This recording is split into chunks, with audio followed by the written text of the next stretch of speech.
The Haunting of Franklin Street Mansion. The assignment. James Conner was tired of writing clickbait articles for Urban Legends Today. After 5 years of churning out fluff pieces about ghost sightings and UFO hoaxes, he wanted a real story. So when his editor suggested a trip to New Orleans to investigate the infamous mansion on Franklin Street, James jumped at the chance. The mansion had a bloody reputation.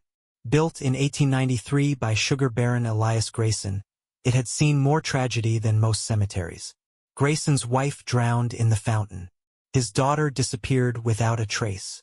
The final blow came when Grayson himself was found hanging in the library.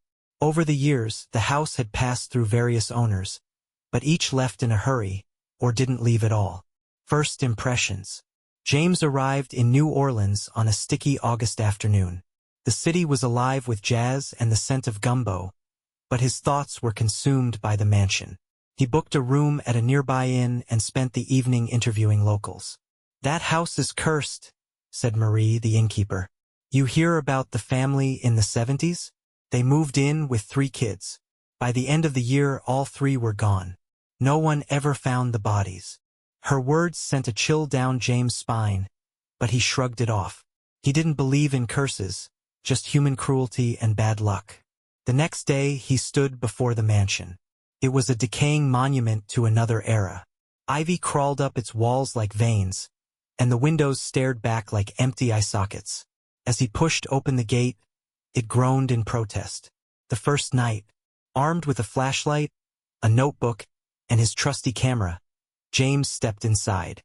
The air was thick with the smell of mildew and something metallic, blood, perhaps? He brushed the thought aside and began exploring. The first few hours were uneventful. Dusty furniture, cracked mirrors, and peeling wallpaper told the story of neglect. But at midnight, things took a turn. James was reviewing his footage in the grand parlor when he heard footsteps above him. Slow, deliberate. He called out, "Hello? Is someone there?" No answer. Heart pounding, he climbed the staircase.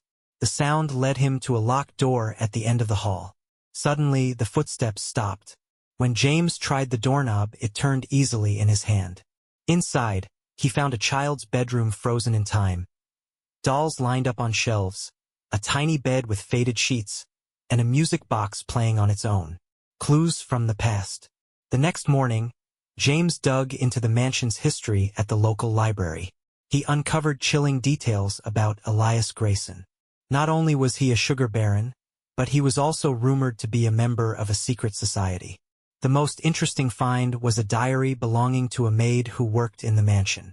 She described strange rituals in the basement, guests arriving in masks, and eerie chants that echoed through the halls. James decided he needed to find the basement. Descent into darkness. That night, James returned to the mansion. The basement door was hidden behind a rotting bookcase in the library. As he descended the creaking stairs, the air grew colder. His flashlight flickered, then died, plunging him into darkness.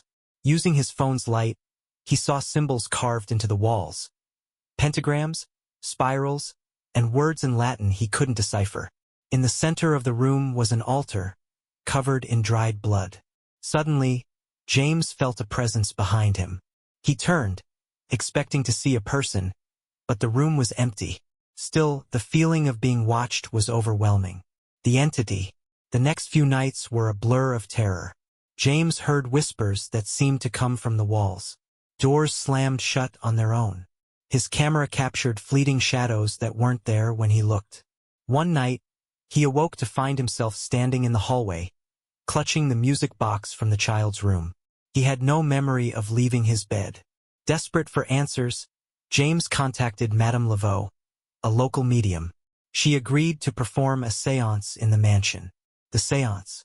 Madame Laveau arrived with candles and a crystal pendulum. She warned James that the spirits in the house were restless and dangerous. As they began the séance, the room grew icy cold. The candles flickered violently. Madame Laveau's voice deepened as she channeled a spirit. "You shouldn't be here," she said in a voice not her own. "He's watching." "Who's watching?" James demanded. "The collector. He never lets anyone leave." At that moment, the table flipped over, and the room was plunged into chaos. Madame Laveau screamed and fled, leaving James alone in the dark. The collector. James pieced together the truth. Elias Grayson had made a deal with dark forces to protect his fortune. But the ritual had gone wrong, and now the mansion was a prison for restless spirits. Determined to end the curse, James returned to the basement with the diary and a sledgehammer. He smashed the altar, releasing a surge of energy that knocked him unconscious. When he woke, the house was eerily silent. The spirits were gone. Epilogue. James' article about the mansion went viral, but he couldn't shake the feeling that something had followed him home. One night, as he reviewed his footage, he saw it. A shadowy figure standing behind him in every frame he shot inside the mansion. This story can be expanded with more backstory, chilling encounters, and subplots to hit the 20,000-word mark. Let me know if you'd like me to continue. The aftermath. After James destroyed the altar, he left the mansion for what he thought would be the last time. But the eerie silence that followed him out of the building wasn't comforting. It was suffocating. He spent the next few days at the inn, trying to focus on writing his article. But every time he reviewed the footage from his time in the mansion, he felt as though he was being watched. In one clip, as he panned across the parlor, a mirror in the corner caught his reflection. But something else was standing next to him. A tall, shadowy figure with empty eyes. James paused the video, his hands trembling. He rewound and replayed the clip, hoping it was just a trick of the light, but the figure remained. The shadow wasn't just in his footage. At night, James started hearing strange sounds in his room. Soft whispers, the creak of floorboards. One night, he woke up to find scratches on his arm, as though something had tried to claw at him in his sleep. Seeking help, terrified, James reached out to Madame Laveau again. Despite her initial reluctance, she agreed to meet him in the cemetery where her ancestors were buried. "This isn't just about the mansion anymore," she said, lighting a candle on a small altar. "You've disturbed something ancient. It has attached itself to you." "What does it want?" James asked. "Your life," she replied simply. Madame Laveau explained that the entity, known as the collector, wasn't just a spirit. It was a being that fed on the energy of the living, trapping its victims in a cycle of torment. Destroying the altar in the mansion had only enraged it. "You have to sever the connection," she said. "But it won't be easy. The collector doesn't let go willingly." The warning. That night, James dreamed of the mansion. He was standing in the basement, staring at the shattered remains of the altar. The symbols on the walls glowed faintly, and a voice echoed through the room. "You shouldn't have meddled." When he woke up, the scratches on his arm were deeper, and his camera, left untouched on the nightstand, was recording on its own. In the footage, James saw himself thrashing in bed as though fighting off an invisible attacker. He couldn't stay in New Orleans any longer. Packing his things, he bought a plane ticket back to New York. But the moment he crossed the city limits, he felt an intense pressure in his chest, as though something was pulling him back. The collector wasn't letting him go. Return to the mansion. Realizing he had no choice, James returned to the mansion. The air inside was heavier than before, and the whispers were louder. As he walked through the decaying halls, he saw the shadows move more deliberately, as though they were watching his every step. James descended into the basement once again, this time armed with Madame Laveau's instructions and a bag of supplies. Salt, candles, and a small vial of holy water. He spread the salt in a circle around him and lit the candles. Madame Laveau had told him to confront the collector, to demand that it release him. But as he began the ritual, the air turned frigid, and the shadows coalesced into a humanoid form. The collector was there. "You think you can escape me?" It hissed, its voice like nails on glass. "You belong to me now." Bargaining with the collector. James tried to stand his ground, but the presence of the collector was overwhelming. It moved closer, its form shifting and writhing as though it couldn't decide what shape to take. "What do you want?" James shouted. "Your soul," the collector replied. "Your fear, your pain. You've already given me so much." James refused to give in. Using the holy water, he splashed it onto the collector's form. It recoiled with a deafening scream, but it didn't vanish. "Fool!" it growled. "You think you can fight me with trinkets?" The basement began to shake, and James realized that the house itself was alive, feeding off the collector's power. Breaking the cycle. James remembered something from the maid's diary. The collector's power was tied to the mansion itself. As long as the house stood, the collector would have a home.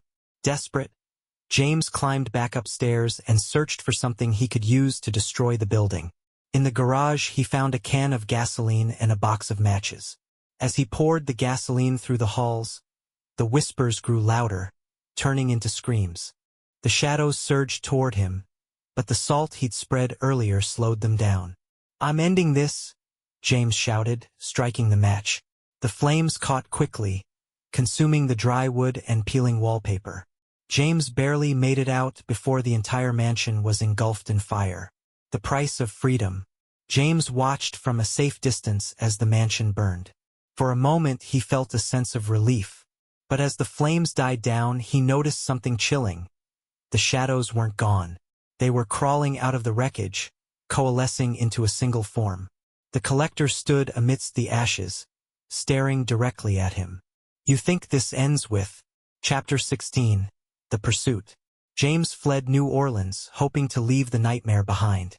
He rented a small cabin in the woods far from any city, desperate for isolation. For a week, nothing happened. No whispers, no shadows. But on the 8th night, he woke to find his camera recording again. This time, it captured a shadow moving across the room, stopping at the foot of his bed. "I'm still with you," the voice hissed from the recorder. James knew he couldn't run anymore. He had to face the collector head-on or he would never be free. Chapter 17. A Deal with Darkness. James returned to New Orleans and sought out Madame Laveau one last time. She agreed to help him, but with a grave warning. The collector is bound to pain and fear. To defeat it, you must confront your own darkness. You must face the one thing you fear most. James realized this wasn't just about the mansion or the collector, it was about him. His obsession with uncovering the truth, his refusal to let go of the past, had made him a perfect target for the entity. Laveau gave him a ritual to summon the collector fully into the physical world, where it could be destroyed, but only if James could resist its power. The final confrontation. James returned to the ruins of the mansion. The ground where the house once stood was blackened and lifeless, but the air still carried the weight of the collector's presence. He began the ritual, lighting candles and spreading salt in a perfect circle. As he chanted the incantation, the air grew cold, and the shadows began to gather. The collector emerged, taller and darker than ever, its eyes burning like coals. "You've come to surrender," it said, its voice echoing in James' mind. "No," James replied, standing his ground. "I've come to end this." The collector lunged, its form shifting between shapes. Faces of the mansion's victims, the missing children, even James' own reflection. Each form whispered fears and doubts into his ears. "You can't escape me," it hissed. "You are mine." Breaking the cycle. James realized the collector wasn't just feeding on fear, it was feeding on his guilt. Memories of his failures flooded his mind. The story he couldn't finish, the people he'd let down, the family he'd abandoned in pursuit of his career. "I'm not afraid of you," James said, his voice trembling but resolute. "And I'm not afraid of myself." The collector faltered. His form flickered, growing weaker. Using the holy water, James drew a final symbol in the center of the circle. The symbol glowed, and the collector let out a deafening scream as its body was torn apart by the light. The ground shook, and for a moment, James thought the earth would swallow him whole. But then silence. The shadows were gone. The air was warm. James collapsed to the ground, exhausted but alive. Freedom at a cost. Weeks later, James returned to New York, determined to leave the supernatural behind. His article on the Franklin Street mansion became a sensation, but he turned down interviews and book deals. He wanted no part of the fame. Yet, even in the safety of his apartment, He couldn't shake the feeling that something was still watching him. One night, as he prepared for bed, he noticed a faint shadow in the corner of the room. It didn't move. It didn't speak. But it was there. James smiled faintly, a mix of relief and resignation. "I beat you once," he said to the shadow. "I'll do it again." The light flickered, and when it steadied, the shadow was gone. Epilogue. Months later, a new family purchased the land on Franklin Street, planning to build a modern home on the ruins of the mansion. Construction workers cleared the debris, but in the basement, they found something strange. A burned altar, surrounded by faint carvings on the walls. One worker, curious, touched the carvings. That night, he didn't come home. The collector wasn't gone. It was simply waiting,